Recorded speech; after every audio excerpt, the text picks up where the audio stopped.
नाही, चंदगड नगर परिषदेमध्ये त्या ठिकाणी आमचे माजी आमदार राजेश पाटील त्या तालुक्याचे नेते आहेत. त्यांची तक्रार अशी होती की भारतीय जनता पक्ष किंवा शिंदे गट आपल्याला कुणी बोलायला तयार नाही. कालपासून निवडणुकीची उमेदवारी अर्ज भरायची सुरुवात झालेली आहे. म्हणून त्यांनी आपल्या शिष्टींची परवानगी काढून कैलासजी बाबासाहेब कुपेकरच्या कन्या ज्या आता पवारसाहेब गटात आहेत त्या नंदाताई कुपेकर यांच्यावर चर्चा त्यांनी केली आणि त्यांची राजश्री शाहू आघाडी म्हणून काल त्यांनी स्थापन केली आणि त्याला आशीर्वाद देण्यासाठी मी त्या ठिकाणी उपस्थित होतो.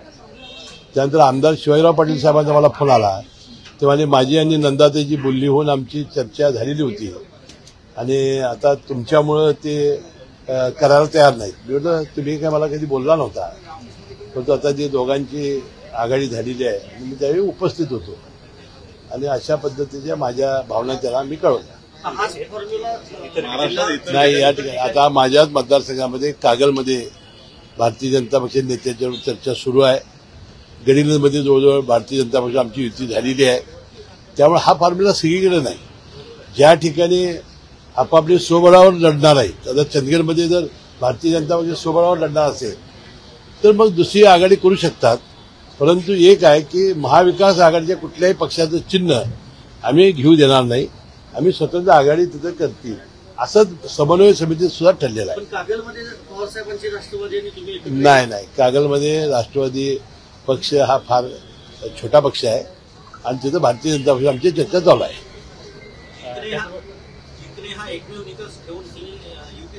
नाही, काय होतंय की ज्यांची शक्ती मोठी आहे ती दुसऱ्या पक्षावर चर्चा करत नाहीत.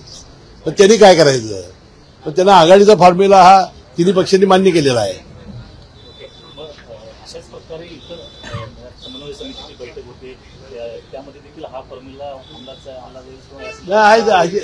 अशा चर्चा आता ज्या ठिकाणी राष्ट्रवादी आम्ही प्रबळ आहे तिथं कधी होणार नाही. आता मुख्यमंत्री महोदय स्वतःच बोलले ना की पिंपरी चिंचवडमध्ये भारतीय जनता पक्ष राष्ट्रवादी वेगवेगळे लढेल, कारण त्याच्यामुळे शत्रूला फायदा होणार नाही. यामुळे ही रणनीती आमची आहे. पहिल्यांदाच दोन्ही राष्ट्रवादी अधिकृत एकत्र आले. अधिकृत नाही आले, आघाडी झालेली आहे, एकत्र नाही आले. शरद पवारांच्या पक्षाची हातमिळवणी करणं हे भाजपला खटकणारं वाटत नाही का? नाही, आता आधी शिवाजीराव पाटलांची त्यांची बोलणी झालीच होती ना. भारतीय जनता पक्षाचे आज जे आमदार आहेत त्यांची त्याची बोलणी फायदा झालेली होती. तानाजी सावंतांसारख्या नेत्यांनी टीका केलेली होती वेगळ्या शब्दामध्ये खालच्या स्तरावर जाऊन.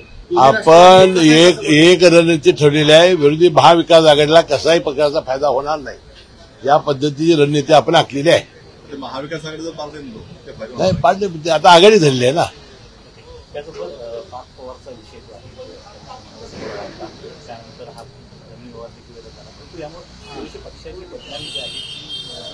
आणि तुमच्या एक लक्षामध्ये आलं असेल ज्यावेळा ही घटना घडली आणि 4 वेळा आमचे नेते राष्ट्रीय अध्यक्ष आणि उपमुख्यमंत्री अजितदादा पवार यांनी 4ही ठिकाणी मुलाखतीमध्ये सांगितलं की हे मला प्रकरण माहिती नव्हतं.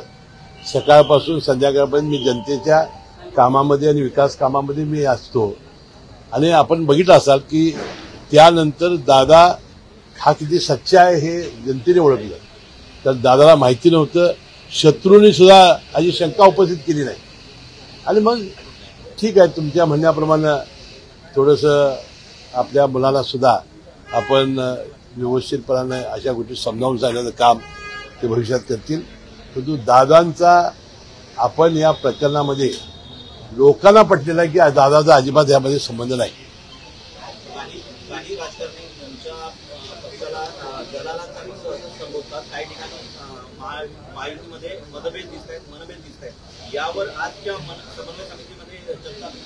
आता बाकीच्या पक्षाबद्दल कसं बोलायचं? नाव घेऊन बोलला तर मी त्याला बोलेन.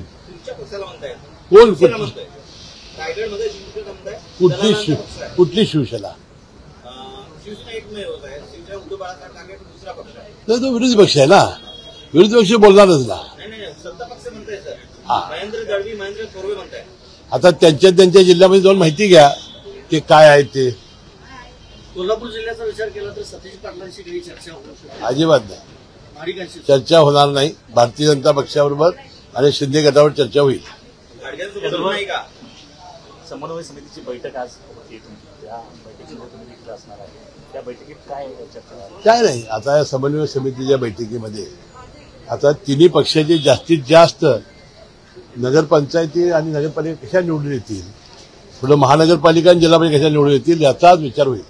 दिल्लीमध्ये बॉम्बस्फोट झालेला आहे. नाही, ते आता माहिती दिल्लीवाल्यांना माहिती आहे. मी काल संध्याकाळपासून ते बघितलं. वाटतं त्याचा आपल्या देशाचे गृहमंत्री खबीर आहेत, त्याची पाळंमुळं खोडून काढतील, शोधून काढतील.